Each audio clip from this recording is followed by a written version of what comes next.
Greetings from Podcastville, you cocksuckers. It's Monday, the 19th of April. We're fucking almost to 420, but before we get started, the joint today is brought to you by Blue Chew. Listen, sometimes you need a little something extra to make your little soldier stand at attention. There's nothing to be shameful about, you understand me? I'll let you know a little secret. Get Blue Chew and combat all forms of erectile dysfunction. Blue Chew has the same active ingredients as Viagra and Cialis at a fraction of the cost. Blue Chew brings you the first chewable dick pill. It's easy and all totally legit. No fucking snake or visits. No fucking horn, whatever you get these people who fucking snort fucking dusk and fucking, I don't know. It don't matter. Blue Chew is an online prescription service. No visits to the doctor's office. No awkward conversations. No fucking eye contact with the doctor. And most importantly, no waiting online at the pharmacy. The process is simple. You sign up at BlueChew.com. You talk to one of their licensed medical providers, and voila! Once you're approved, you receive the prescription within days. It's shipped right to your door. You understand me? A discreet package. The mailman don't know dick. Nobody knows nothing. Blue Chew tablets are made in the USA and prepared and shipped directly. It's way cheaper than any fucking pharmacy that you're going to use. Blue Chew is the way to go. Now you're sitting there going, Joey, come on, you know I'm 24. I got dick for days. Well, what? You know what? It's time to have dick for weeks with Blue Chew. Why not go in there and put a fuck? You want her to walk home going, what the fuck was that? All right? And today they got a special deal for you. Try Blue Chew for free. Joey, what are you talking about? Free, cocksuckers. Free when you use promo code Joey at checkout. Just pay $5 for shipping. That's BlueChew.com, promo code Joey, and you receive your first month for free. And as always, I want to thank Blue Chew for sponsoring the joint and you fucking savages for using Blue Chew. The church is also brought to you by CBD Lion. Listen to me. They're having a 420 sale. Use my promo code Joey or church and you're going to get 35% off. I've been telling you about CBD Lion for years. I've been telling you about what they did for me during my surgery and how it worked for me and how easy it made my recovery. Now it's time for you to use CBD Lion, whether you have anxiety, whether you have pain, whether you have insomnia. CBD Lion can help you, okay? Go to CBD Lion right now. Read the third-party lab results. What they're going to do is, if you spend over $75, you get a gift, and you could register to win the PlayStation 5 giveaway. Go to, right now, cbdlion.com. Read. They're going to have the 420 sale, 35% off. Enter code Joey or church and get 35% off. CBD Lion delivered right to your motherfucking house. Who's better than CBD Lion? Nobody. Whether it's the bath ball, the roll-on, the fucking gummies, the chocolate, they'll bring that CBD, CBN, CBY to you. So right now, go to cbdlion.com right now, press in Joey, and get 35% off for that 420 sale, which only lasts till tomorrow. Now it's time to start the motherfucking joint. Candles lit, cocksuckers. Blue Chew and CBD Lion. Let's do this.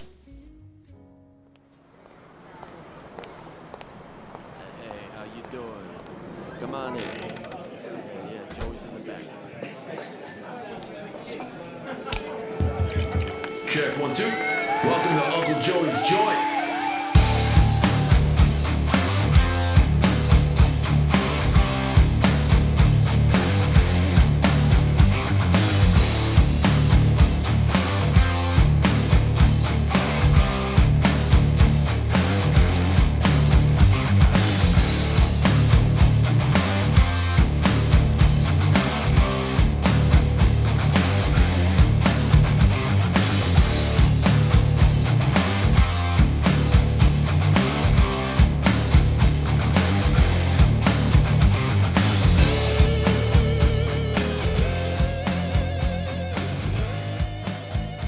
What's happened, you bad motherfuckers? It's Monday.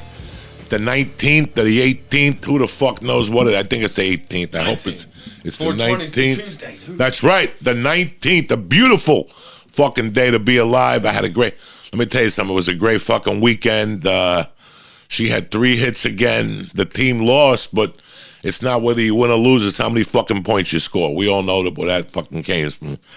But it's been a lot different. I wanted to tell you guys about my week last week. It was fucked up. I had 2 auditions last week. You got to put auditions on tape now. They're a fucking nightmare. I've been putting them on tape for a few years, and I'm good at it, but they're still a fucking nightmare. And they've been a nightmare more and more the last couple of years because you cannot read the lines with your glasses on. It's very unprofessional. They cannot tell. So you have to know your motherfucking lines, right? So I got to know my lines. So I got 2 auditions the same week. One was for a Cuban fucking dude, okay, which I never get auditions for a fucking Cuban dude. And one was for a fucking Italian dude where I had to speak fucking Italian, right? I don't know. I took 2 years of high school Italian. I don't know about Italian, right? So, I didn't want to put it on mic. I was struggling with it, It's very weird lately that I read shit and I could memorize it. I can't. My memorization is fucking gone from this pandemic. I'm getting better and better, and I'm taking my alpha brain, but still, it's fucking a little on the rough side. Never mind fucking a language, a different language I gotta. So I had this fucked up situation where I finally went to my wife like Wednesday afternoon, and I was telling her about it. I go, I got to put these auditions on tape, and they're fucking rough. One's a Cuban dude, and the other's a fucking Italian dude, but they had to speak Italian. I don't even know where the fuck to start. So my wife says, fuck it. Let's just work on it. Let's work on it tonight, and let's do it. So she helped me a little bit Wednesday night. Tuesday night, I had worked on it by myself, and Thursday, I got up fucking dragging dick, like, I don't want to fucking do this, right? We finally did them. I did both of them. I had to change. I had to fucking comb my hair a certain way. I had to fucking, because one dude was 1970, the Cuban, so I had to comb my hair to the side, and, look at me. I don't look fucking Cuban. So I had to convince them, like, I know the lady.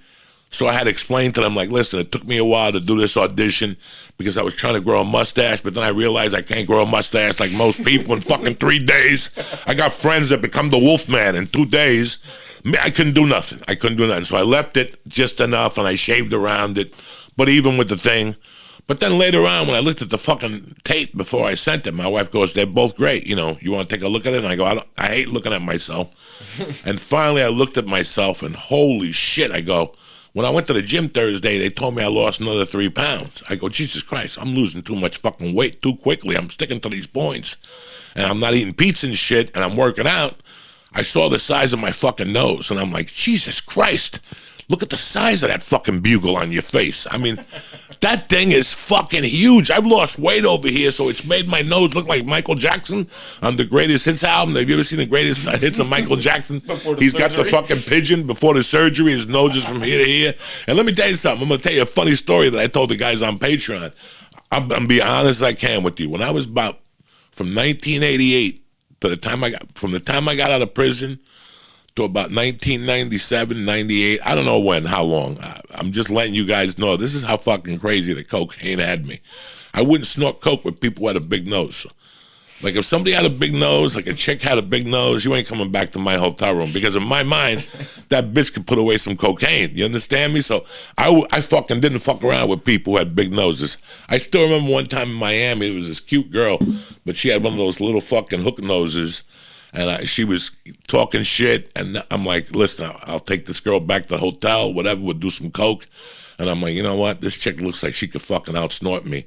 I'm not going to bring her. Look at that fucking hose on her face. So for years, I had a fucking problem with people who had a big nose and cocaine. I just would avoid them. If I saw somebody who had a big nose, I'm like, I'm not doing coke with them. That's how fucking crazy I was on the fucking drugs, just to let you know. But I do this thing on Patreon. I did it one time. And I was going to do it again this week. This is the fun. Life is fucking weird how it works out. I was going to do it again. I did this thing about angels on Patreon last month where I put a picture up of a friend of mine who died, and I tell you the story of how he affected my life, you know. And last month I was going to do Anthony Balzano, and this month, believe it or not, I was going to do Dominic Special. So when I get the call for the Italian audition, I'm sitting there rubbing my fucking head, and I'm like, who am I going to call for this? In the last 10 years, I've only gotten one other Italian audition. It was for Boardwalk Empire. And I called this girl. When I was a kid, I had a friend, Dominic Special and Anthony Balzano. Anthony Balzano died in May of 78. And this is why I'm fucked up. If you want to know why I'm fucked up, Anthony died first. Then my mother died in November of 79. And then Dominic died in August of 80. So I lost 3 friends once in a while. I didn't want Mike to have to superimpose it up here. And then you people are like, you stole from fucking John Oliver, whatever. So I just brought a picture. This is my brother, Dominic Special. He died on August of 1980. I still got his picture. He's on my ancestor table. I light a candle for him every week. I lost, when he died, he had an older brother and he had a younger sister. And I was tight with the older brother, but I lost contact with him after I left, after I left Jersey in 83. I lost contact with the older brother, and I never really thought about the little sister. From time to time, I would go, I wonder how Vita's doing. I wonder how she's doing. And can you believe in 2007, I'm doing Tom Leykis. And out of nowhere, he takes callers, Tom Leykis, on his radio show. And fucking, they go, you have a caller that wants to talk to you. Her name is Vita. She said that she grew up with you. And I'm like, are you fucking kidding me? Put her through. And, she put her through, and she's like, Coco, how the fuck are you? This is Vita. I'm Dominic's little sister. I grew up with you. I'm like, Jesus Christ, I remember you. I still remember her, like, coming around and Dominic chasing her away because she was younger. We were doing something. We were lighting something on fire or something. And she would walk up to us with a little dress and little shoes on. So I've been tight with Vita since 2007. She came to my wedding in 2009. She did the whole fucking thing, So whenever I get an Italian, like even for the Soprano movie, anything I have to do Italian, when I'm reading the lines or when I'm preparing for the movie, I'll contact her and say, is there something I could say here? Is there something? Now I'm going to play for you guys what I had to learn, okay? This is what I had to listen to for 2 fucking nights in a row. I just want to tell you that just so you know that I'm not a fucking hack or whatever, I try to prepare the most I can. You ready? Investigatore Renzi, cosa posso darti oggi? C'è un speciale sul cervello di vitello? This was on loop all night. Investigatore Renzi, and I'm sitting there. Cosa posso darti oggi? C'è un Speciale speciale sul sul cervello cervello di vitello, and I would just catch on with it. Investigatore Renzi, cosa passa donte oggi? This is what I had to do. Over and over. 3 hours Tuesday night, 3 hours on Wednesday night. I had a fucking Italian headache. Listen to this. Is that her? This is her. So I'll call her, send her the lines, and she'll fucking send it back to me. That's awesome. So this was over and over. I had to do this over and over. I'll fucking turn this off. I'm about to lose it right now. That's why I listen to Monday and fucking Tuesday over and over and over and over. And I had to catch up with the words. And you heard me. I was fumbling them just now. So I had to fucking do it. I had to get up Thursday morning and start all over again. Coffee and that. Investigatori Renzi, un petale, un tetelo, un tetelo. I didn't even know what the fuck I was doing. And brother, when I got at that last line, because there was a bunch of lines I had to say, that's just the beginning of it, motherfuckers. You have no fucking idea. When I dropped that last line, the fuck, I could feel like the headache and everything just go the fuck away. I was like, Jesus Christ. That's what was giving me a fucking migraine headache. This Italian over and over and over and over. It was 7 hours of her on loop going on. And there's 3 different sets of fucking sides, guys. So next time you see me and you're like, Joey looks a little uptight, this is what the fuck I have to deal with. As soon as I finished that, it was like, woo. I sent them both in. And then I had to fucking change my hairdo, change my shirt, and do the fucking Spanish one and do the fucking Cuban one. And that one was a room filled with men. Like it was one of those where it's 8 different people talking at once. I don't have to tell you how fucked up that audition was. So I just broke it down to as smallest as I can. I just took it so that it was one line, and it just went to me. I had to rewrite it. I don't give a fuck if they get mad at me. And I did a speech before it. I go, look, I know I don't look fucking Cuban to you. You know, you want me to come over here and talk like Ricky Ricardo and the whole fucking thing. And I go, I have a Jersey accent. I even explained the whole fucking Bay of Pigs on the fucking, I love torturing people with the Bay of Pigs, but on the fucking audition video, I even showed them that they got the Bay of Pigs ready in a training camp right here in Newark. I have the newspaper article from 1960. It's on the bar right now as we speak. Yes, it's on the bar. There's a newspaper article that somebody found, and he goes, I don't know what you want to do with this, if you want to frame this or not. And it was just a fucking article in the Newark Ledger. It's not even a Newark Ledger anymore. It's like the Jersey Star Ledger or some shit. But it was from fucking these, how they were taking Cubans and training them in the mountains of New Jersey and shit like that. So I even went into that. I go, the reason why I have a New Jersey accent is because I was trained in the mountains of fucking of New Jersey. I wrote my own fucking story for these people. So they're looking at this tape right now going, what the fuck did this guy do? Listen, I don't even care about the role. I just didn't want to let my agency down, and, you know, then they stopped sending me the fuck out. The Italian one I had to put on board because they do a lot of things, and I want to be part of those fucking things. I want to be on board with those people. So I wanted to let them know, no, they do them here. I wanted to let them know that I'm here now. I'm on the East Coast, and that, you know, they just do work on the East Coast. So I just want to let them know I'm on the East Coast. And I'm doing my thing, and that's why I put it on tape. I'm not expecting to get this fucking Italian role, but it's better than not doing anything. You know what I'm saying? It's better than not doing anything. It was just a fucking great week altogether. Then we rolled into, you know, I want to do each podcast every month on the 19th.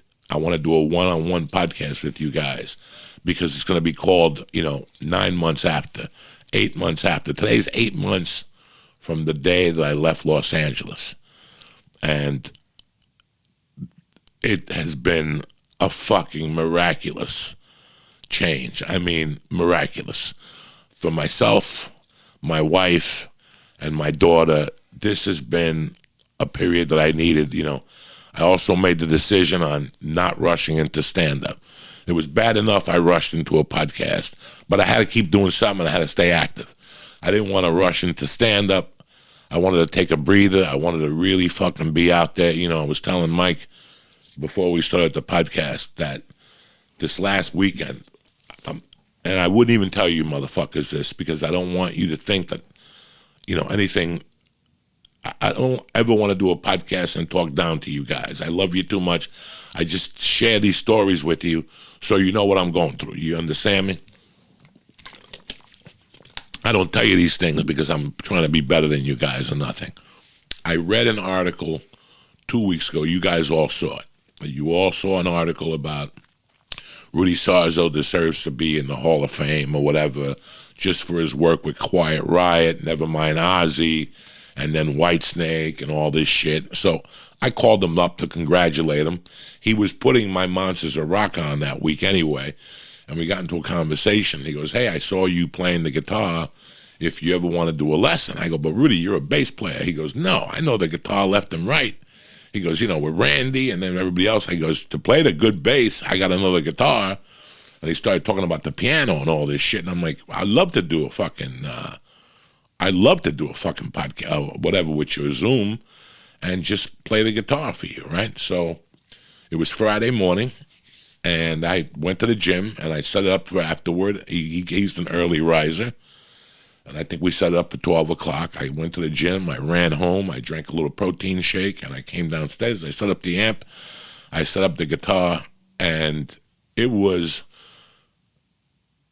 completely different than I was expecting. He goes, I want to see you play the guitar. So I play, and I know a lot of people are like, you got a fucking guitar lesson from Rudy Sarzo? Listen, it wasn't nothing like that. He was just doing me a favor. Like, it's like a favor, you know?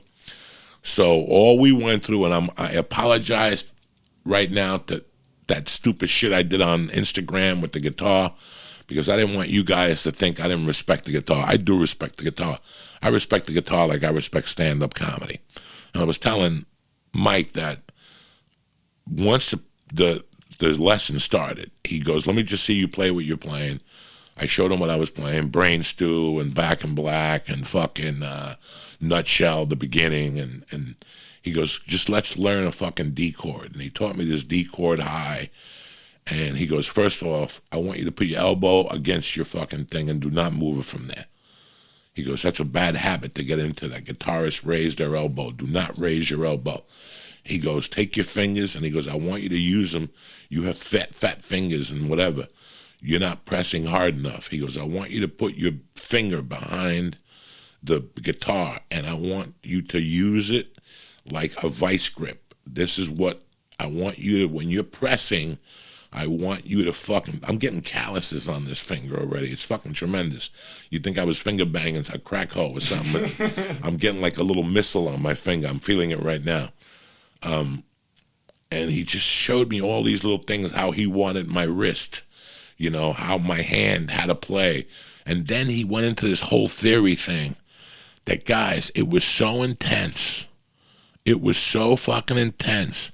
I had to go in my drawer and take a football. Like, the anxiety was so fucking much, but it just goes to show you of what and how you have to think to get up to that level in life of anything, whether it's a plumber, a mason, a cook, a chef, a guitar player.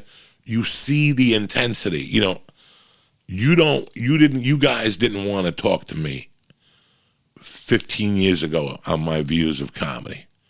You did not. You would have not liked me. My views on comedy, my views on the science of comedy is a very hard torture chamber. If somebody I love comes to me and says to me, I want to learn comedy, the brutally honest talk I'm going to have with them is either going to make them quit or inspire them.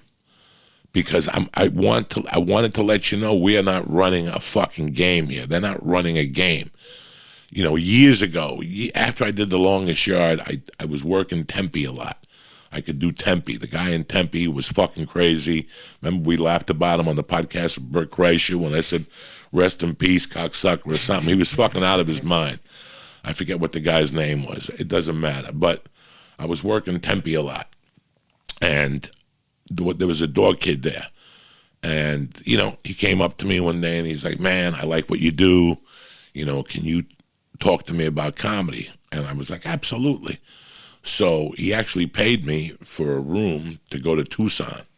He goes, I have a room in Tucson. Can you do the room? So he goes, do you mind if I go out to lunch with you and my mom? You know? And I go, no, you know, bring your mom if you want, whatever.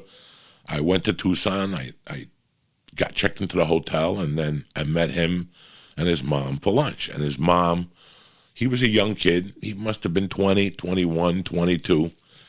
And they wanted to ask me questions about comedy.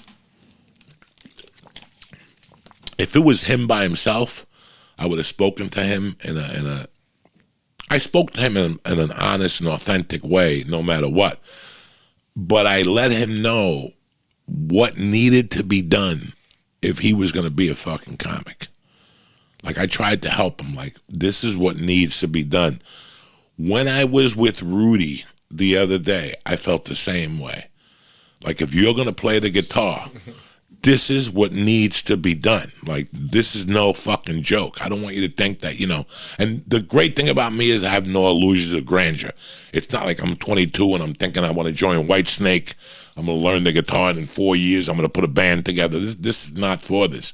For me, it's been relaxational. It's bringing me back. It's entertaining me. It's killing time during this pandemic. And I'm learning something at 58. I'm actually learning something. I'm still keeping my fingers coordinated with my fucking brain. I'm trying to do something. You know, I was in such rough shape. You know, 8 months afterward, I was in such rough shape. Every week I have been getting better and better. You guys have seen it. I have been getting better and better. For a while there, I thought I had a mild heart attack. Then once I did the surgery, I realized there was no fucking mild heart attack. Then we're through with the fucking surgery. That's in the past.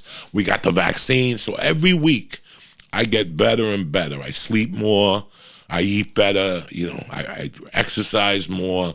I'm doing auditions every week. But it's taken me 8 months from the fucking beating,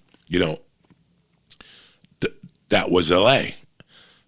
When I talked to that kid that day, I could see like he was petrified afterward. And that's what you need to be. I want you to know what you're getting yourself into, whether you're playing the guitar, whether you're going to go to vocational school, whether you're going to... The highest level of commitment is necessary for you to be the best. And I knew that. I always knew that with comedy. In 2009, when I thought about getting away from comedy, when I thought about it, and then all of a sudden the podcast opened up all these opportunities, I strived to do one thing, and that was to be the best comic I could be. I wasn't trying to be better than Bill Burr. I wasn't trying to be better than Dave Chappelle.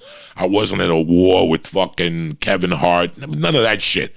I was just working on me. That's all you need to worry about, is how am I going to fucking, I met comics and musicians, and I've met people that you get so caught up in what this guy's doing and what that guy's doing, or I got to get in the Comedy Store. No, you don't. You just got to get on stage.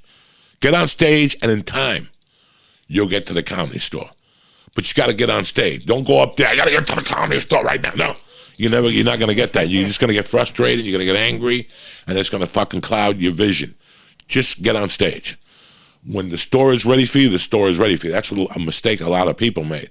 But what I'm trying to get at here is, a couple of years ago in L.A., like for me, I was burnt out. I had no fucking clue. Right now, I'm telling you that I was burnt out. I had no fucking clue. Today, I don't feel burnt out, but I'm not ready to go back to comedy. I'm forcing myself to get used to my life here, to be a family man here. I mean, Saturday, I went to a softball game. First, I got up in the morning with it. I had worked out Friday. I had done all my Weight Watcher points, so I got up Saturday morning and I went for a little walk. Like I told you guys, I'm doing a little walking therapy. I didn't have to lift or anything. Then I took her to fucking MMA class. Then we came back. We had family. We had lunch as a family. We goofed around. I think we sat outside and stuff. It was still warm out. Then I went and did the fucking softball game. At the softball game, 2 of my childhood friends showed up. One of my childhood friends showed up with his wife and their grandson to watch my daughter play. And then I was there with parents of a girl that we get along with that's tight with Mercy.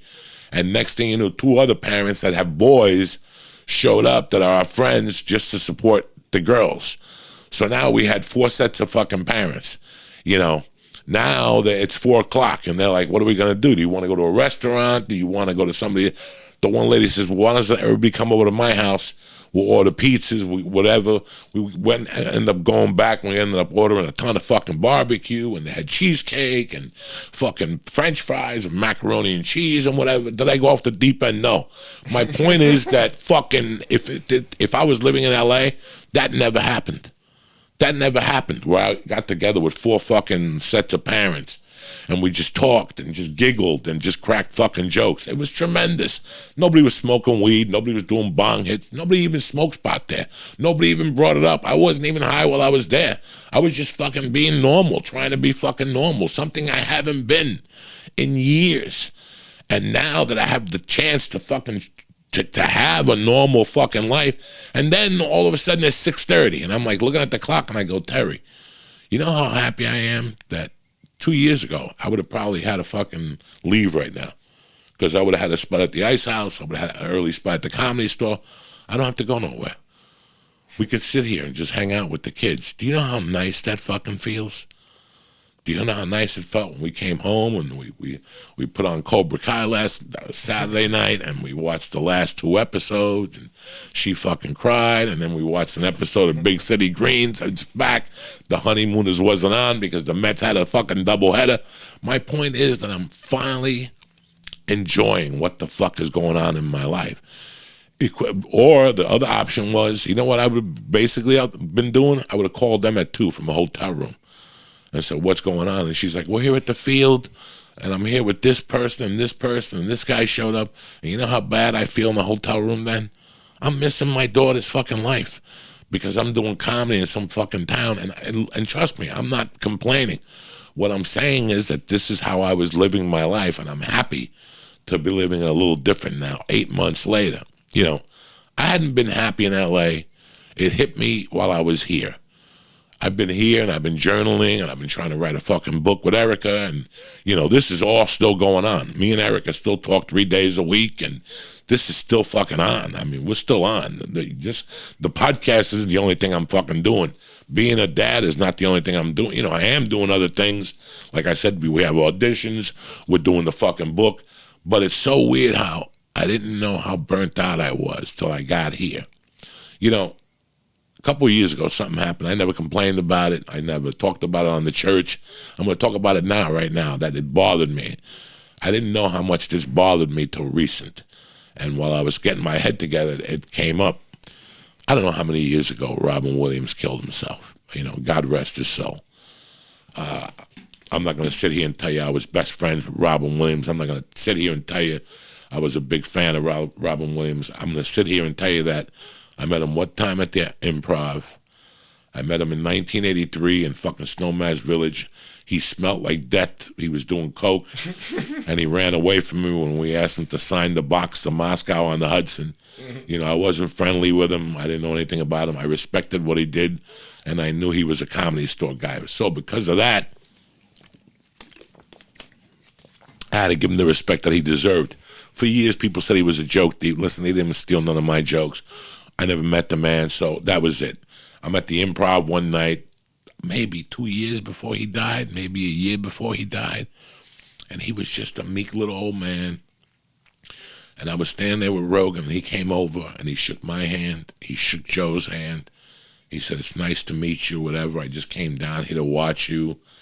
Well, he was talking more to Rogan. He wasn't talking to me. He shook my hand after Rogan, to be honest with you. And he was just very nice, you know.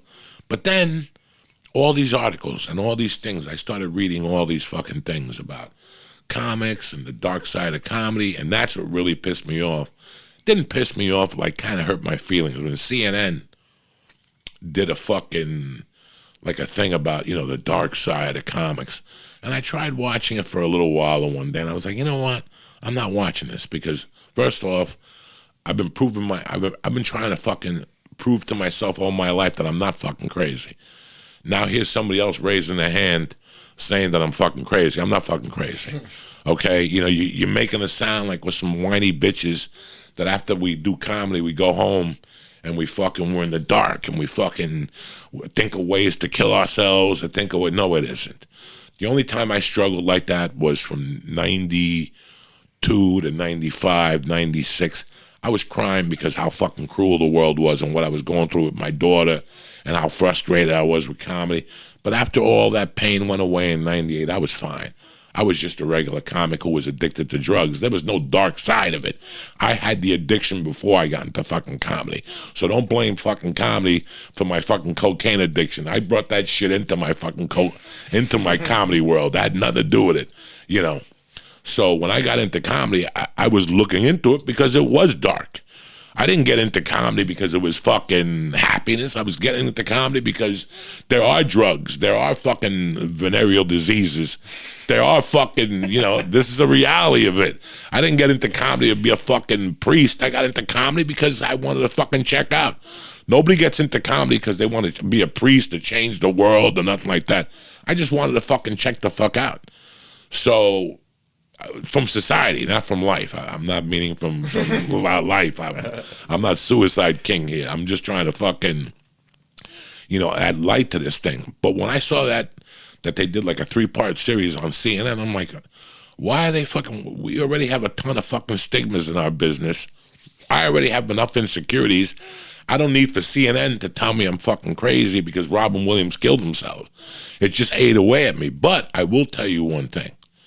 I will tell you the dark side of comedy. You know what the dark side of comedy really fucking is? It's not comedy. It's not doing stand-up comedy. It's Hollywood. It's Hollywood. It's that little stupid pressure that Hollywood puts on you. I worked against it as much as I could, but you couldn't fucking succumb. You still couldn't fight it all off it. That desperation that's in the air, that little desperation that the agents have, other comics have, people when they talk to you, you know, after the podcast, it's a different world. It's not like you were on a TV show. When I'm on a TV show and my name is Chuck and I'm part of a cast, I'm playing a character on a TV show. When I'm on a podcast, I'm not playing a character. This is who the fuck I am. So doing all these things brought out different things in people. Are you following what the fuck I'm talking about here? This is how I felt. There wasn't no dark side of comedy. The dark side of comedy is the pressure that Hollywood puts on you. Those stupid things. You know, lately at night, once a week, or 3 nights a week, they show I'm Dying Up Here on Showtime. I did like 2 episodes of that show. The other night, my wife called me. She's like, hurry up, you're on the episode. I go, let it go. I don't want to see myself on the fucking episode. But it looks at the Comedy Store from a different perspective. And it lets me look at it now without seeing the Comedy Store for a year from a different fucking perspective.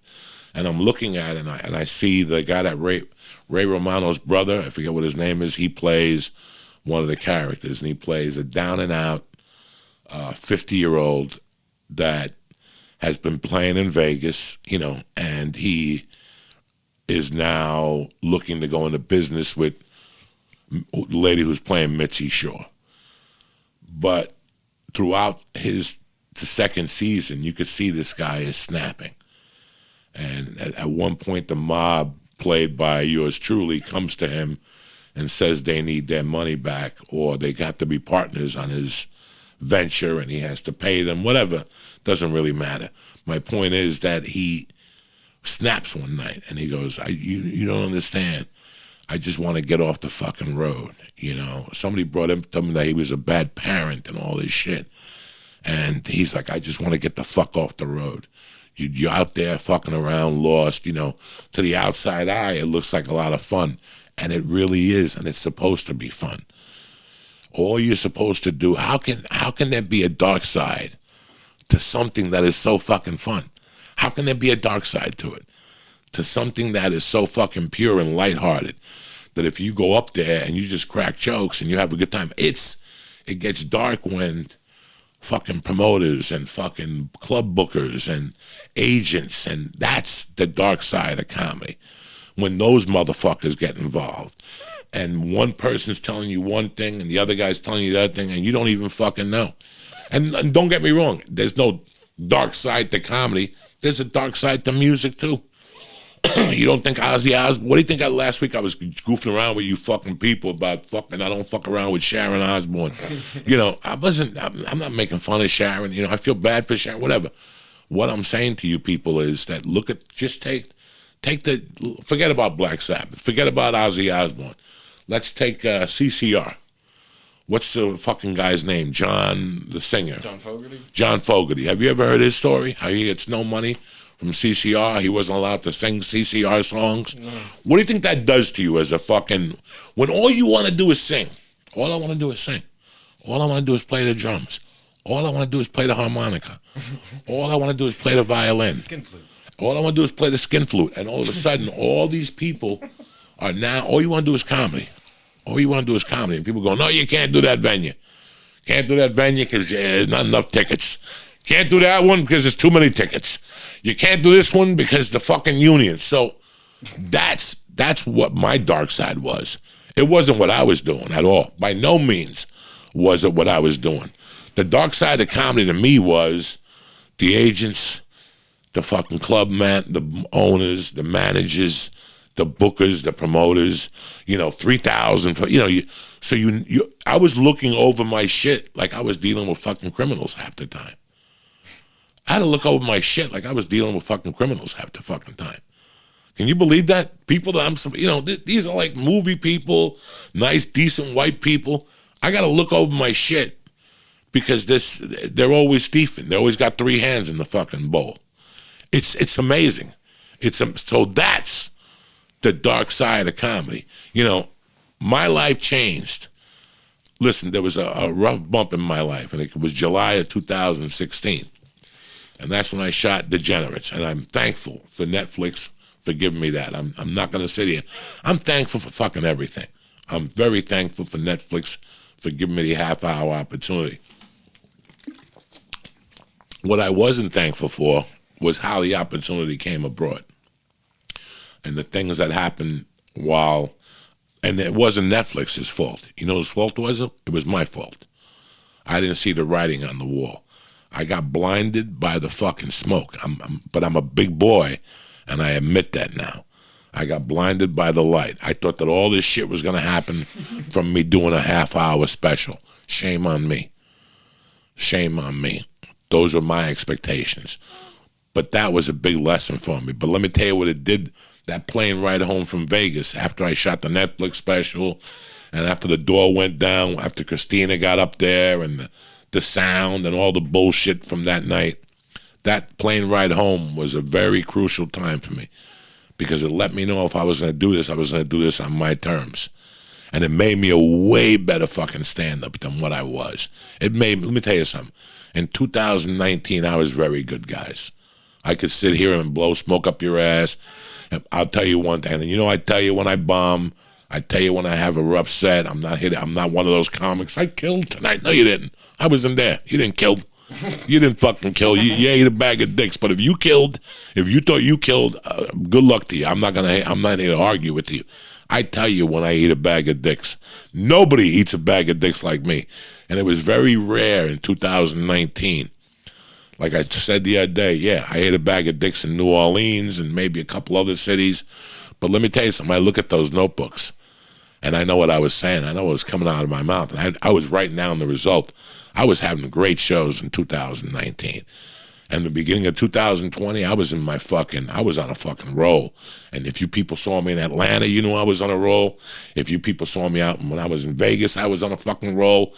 And you motherfuckers who saw me in Tempe in 2020, that weekend I fucking killed all 5 fucking shows because I was looking at it. Before I talk shit, I have a notebook that I write everything the fuck down in. And I was kicking fucking ass. And it was all because of what I felt in 2016. But with all that in mind, I was still fucking burnt out. And don't get me wrong, what I'm doing is taking time off from stand-up. Nobody said I was quitting. I got a little high on those fucking pills in the beginning, and I said I was retiring. I'm not going anywhere. What I'm doing is taking a breather, which is going to make me that much more stronger. Every time I play that fucking guitar, it irks me to fucking write something. The last 2 nights, listen, every fucking night, Saturday night, I put the UFC fucking fight on, and I practiced my fucking guitar. The only fight I watched was the Gastelman, the Australian fight. The other 4 fights, I was icing my knee for one fight and tensing it, and then the other 15 fucking 20, 30 minutes, I was practicing the fucking guitar, and guess what? I ended up writing something about the fight. So I am writing fucking jokes. I'm not ready to go back out there. You know, the fucking jury goes into deliberation today, I think, on the fucking Chauvin case. God knows where we're going to go there in this fucking country. So before all that shit happens, Jesus Christ, I might as well just take some time off. And look at it, it's done me fucking great, guys. I feel great. I look great. My attitude is fucking better. You know, when I want to go to a comedy club like Rich Voss, God bless his soul, I love that motherfucker. You know, if you ever get a chance to see him, if he's ever in Jersey, support him, because the help that he's given me between him and Florentine has been tremendous. But Rich Voss calls me all the time, and he goes, anytime you want to come to one of my shows, if you just want to sit and watch, or if you want to do a guest spot, you're more than fucking welcome. The other night, I'm not going to lie to you, UFC night, I was threatened to go to fucking TIFFs because there was no fucking honeymooners. And I was like pissed off that there was no fucking honeymooners. I was like, maybe I'll go to TIFFs and do a guest set. But I'm not doing that. I owe Uncle Vinny 3 sets before I do anything. So when I'm fucking hot and ready, and I can see it already, that this little breather and me playing the guitar. I told you guys, for you to be creative, you have to entertain. If you don't get entertained, it's tough to be fucking creative. You gotta, and listen, for me, it's not like, I wish I could tell you that I'll watch a Netflix show and I get fucking motivated. That doesn't motivate me anymore. A biography motivates me, something like that motivates me, but me watching fucking TV doesn't motivate me at all. That doesn't entertain me. A good movie, like the other night, a bunch of guys hit me up this week. At Close Range was on the other night. Oh my God. I had I just get into movies. I'm an old movie nut. And I don't talk about movies on this podcast as much as I should. But I think it was, that was my gift for doing those 2 podcasts, for doing those 2 auditions. Thursday night, in the midst of my migraine, when it went away, I was like, what am I going to do tonight?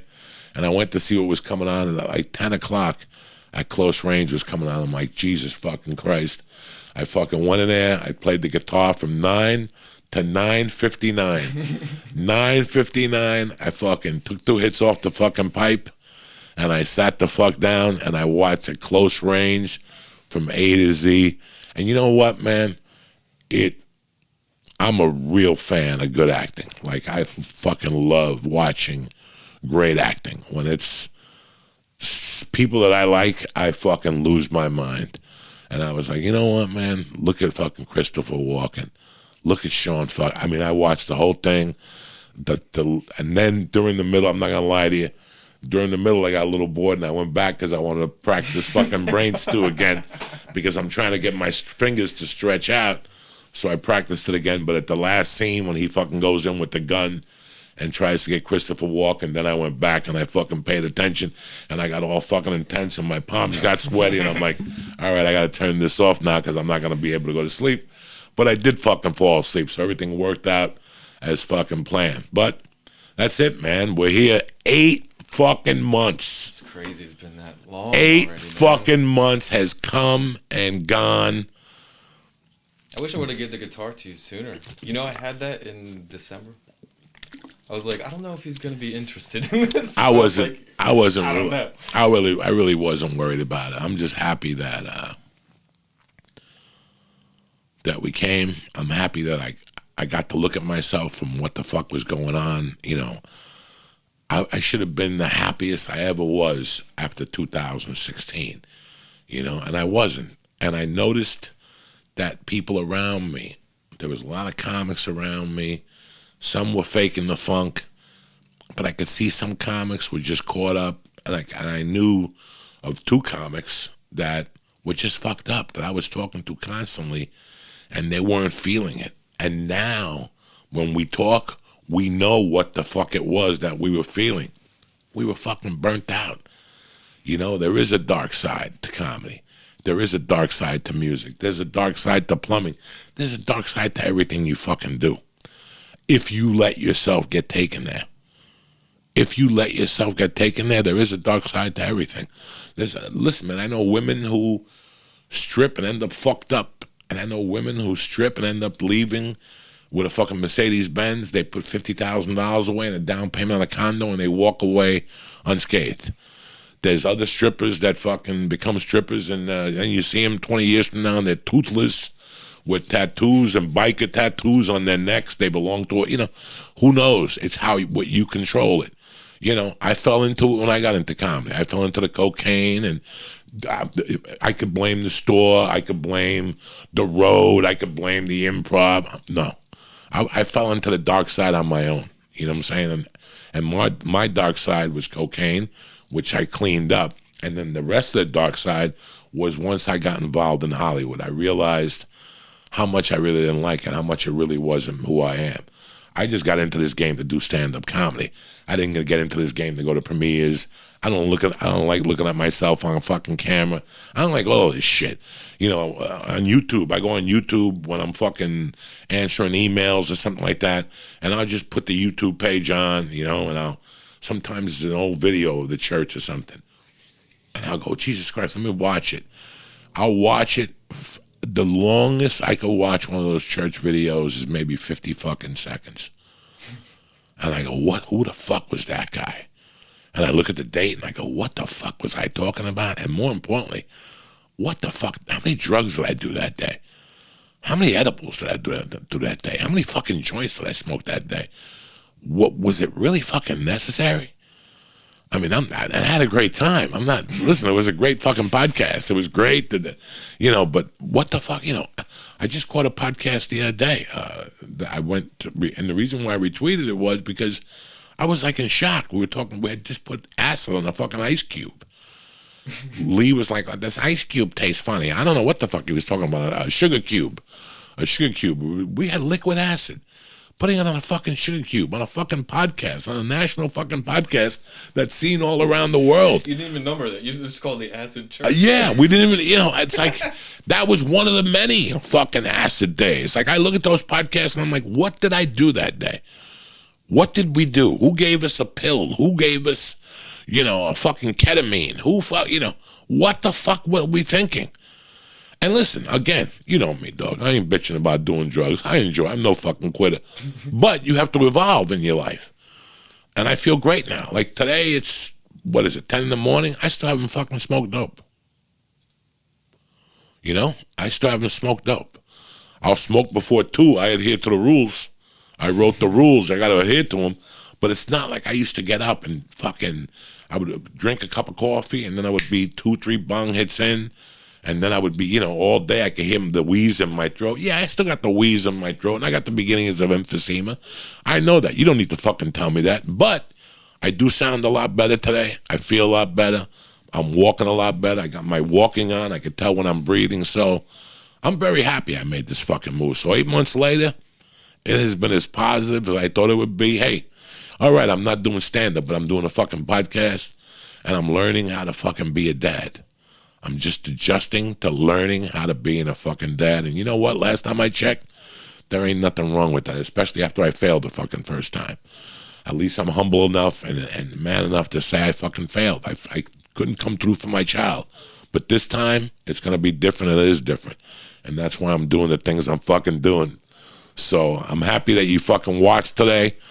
I'm happy that we got to open up a Monday. I know that you guys have been fucking, how come you got a guest on a Monday? Okay, listen, I'm coming on here and I got something to say. It's been 8 months and this is what the fuck has happened. And this is how I feel. So I'm happy that you're fucking watching, guys. I'm happy that you are seeing the change in me. You're seeing what's going on here. And in time, we're just going to keep getting stronger and better. And we're going to put guests on, whether you like them or not. That's not my fucking problem. That's up to you to decide. I'm just going to keep doing my fucking job and keep doing what I'm doing, being honest with you motherfuckers. That's the best thing I could do. So it's Monday the 19th. I've been here for 8 months. Thank you for all your support. Thank you for watching. And we'll see you motherfuckers Thursday with a guest, just so you fucking know. Wednesday. A good guest. We're going to have a great fucking time. And I don't know what I'm doing for 420 yet. Happy 420 for all of you. I know CBD Lion's got a sale I talked about in the beginning and at the end. I know that I'm going to try to do something with, I know that my man is doing something that Be Real is doing something with Cypress Hill, and it's going to be a pay-per-view event. I mean, I would jump on it if I was you. It seems like it's going to be a lot of fun. You know, I love Be Real. We were supposed to do each other's podcast, but he's been rehearsing, and, you know, we've been trying to put it together. I don't know what's going to happen today, if maybe I could go on there today and do a segment, but happy 420 to all you motherfuckers. I'll be doing something. I'm going to surprise my Patreon people, but that's all I got for you motherfuckers. Have a great week. Have a great Monday. And I'll see you motherfuckers Tip Top Magoo Wednesday morning, 7 a.m. as usual.